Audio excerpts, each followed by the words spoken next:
Hi there, Melissa, and welcome back to the Scrappery. So today I am sharing another process video. It's a 12 by 12 layout, and I'm going to make a boy layout with this very girl-themed kit. I have used the navy, I think it's navy cardstock, and a cut file that says "Be yourself, everyone else is taken," and it's by Virginia at Confessions of a Paper Addict cut files, and I'll put a link to it below. So I'm not going to fully take it off because I need to keep some parts of it on, but what I'm going to do is back it so you can see where I'm going to back it. I'll quickly show you because the light is terrible, but things that I have pulled are the labels. I've got this cut apart sheet. There's some items in here that might work well. Sam is 12, so I'm not going to do anything, not going to put any flowers or anything on it, but some of these might work. The camera, for example. I haven't printed off the photo yet, but he got new glasses and a new haircut, so I thought I'd document that. Items I have pulled from the kit are this piece called Good Vibes. I've got these cut aparts.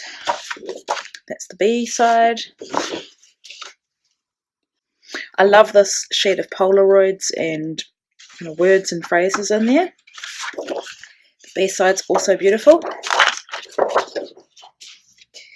And then we've got some blue cardstock.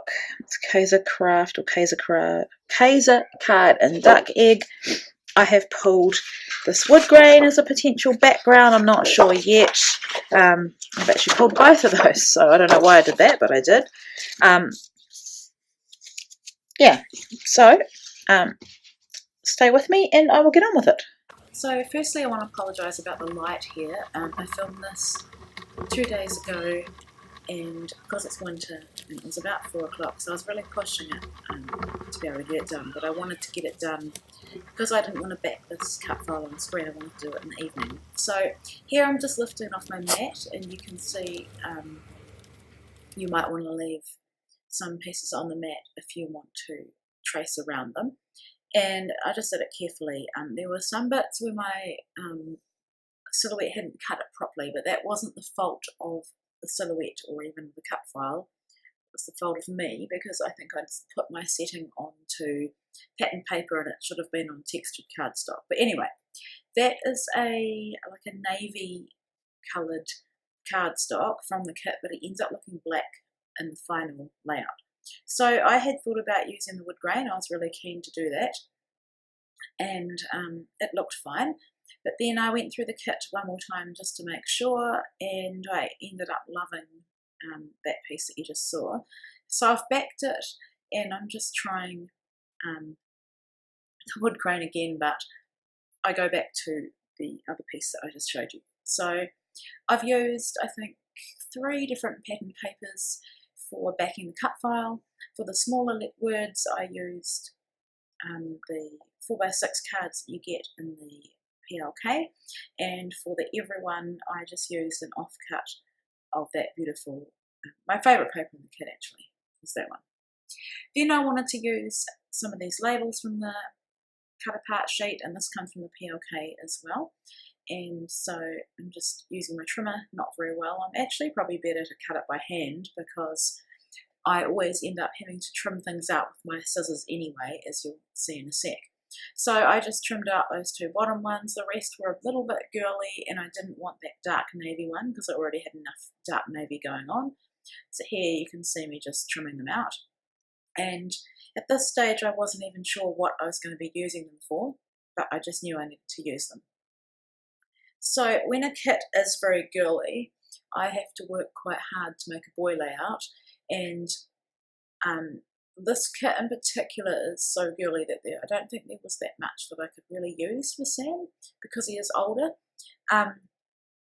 So I found that using a cut file really helped. It becomes a bit of an embellishment in itself.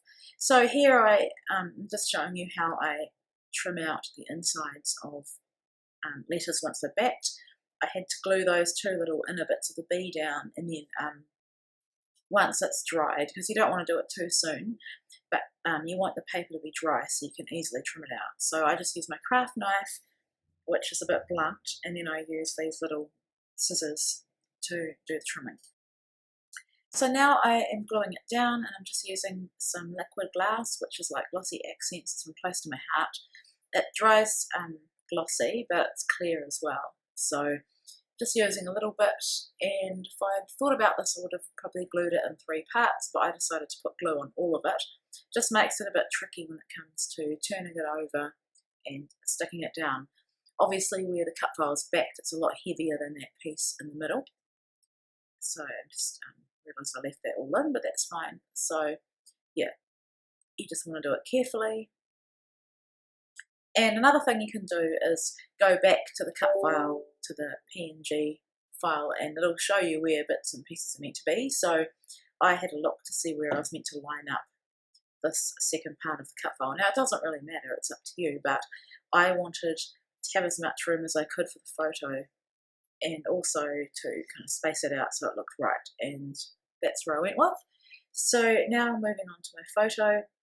This is another 4x6 card with the hearts on it, and I'm using that to create a mat for my photo. So that's definitely one thing you can do if you get that kit, that PLK kit, and you don't do pocket scrapbooking or even Traveller's Notebook scrapbooking. You can use these cards for backing cut files and layers.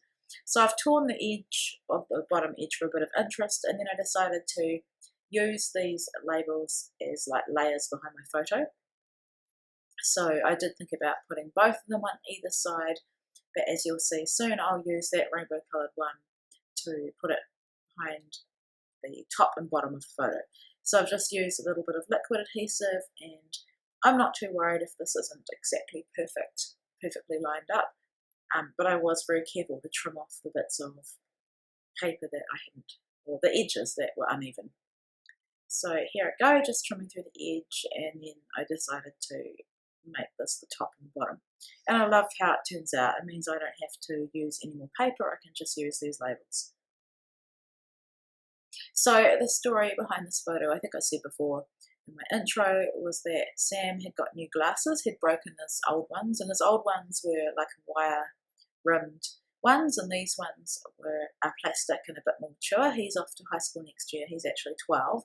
And then I took a photo of him, my husband sent me a photo of him with the new glasses on, and I told him I was going to scrapbook this layout and use that photo, and he didn't like it. And then he got a haircut the next, day before. And so my husband took another photo, and I thought that's a great photo, it's a new haircut and new frames, and I was keen to use it for this layout. So Ava just came over there, you see her little hands trying to help or not help me. She loves all the scrapbook stuff too, and loves to look at it and touch it, and thinks that a lot of the stuff belongs to her.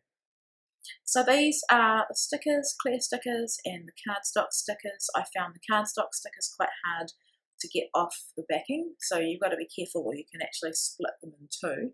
You can lift up the like the cardstock from the backing. And then I went with this little phrase that says "these days." I love these beautiful Coco Vanilla Studio collections. They have so much in them. And then I found that little ticket from the ephemera pack that says "good stuff," and then another label that I thought would work really well just to add a bit of layering and texture, I guess. And then for more texture, I'm just distressing the edge of that ticket to make it look more real. And I'm just using a close to my heart distressing tool. You can also use your scissors if you don't have a distressing tool. But I love distressing, and I found it's a lot easier. If I use my scissors, I'm more likely to cut or rip the edge too much. Then I'm just using all of the, like a clear heart with a blue outline. I think there's 3 in the entire kit. I want to use them all up so I don't have one just randomly there. So like I say, those are also quite difficult to get off the backing. Now, when I was filming this, I didn't realise that my phone stopped filming. So what you've missed is me putting some of those translucent stickers behind my photo. You can see them there. I've used the blue ones and I think one with some black detail on it. That's all you've missed, and you've missed me sticking down my photo. So not too much, and you can see the final outcome anyway. So then I wanted to add one of these flare badges, and it says, I think, the best. it was probably the least girly one of all of them, and I love using Flair. I love that it becomes a feature on my page. And then I'm just gluing that heart down. I wasn't sure, but then it was kind of floating around on my desk, and I hadn't put it away with the other items I wasn't going to use. Ava's there getting into my foam and wanting my tape, and I'm just adding my journaling, which is I think what I've just told you about his new frames and his new haircut. So that is my layout. I hope you enjoyed it, and take care.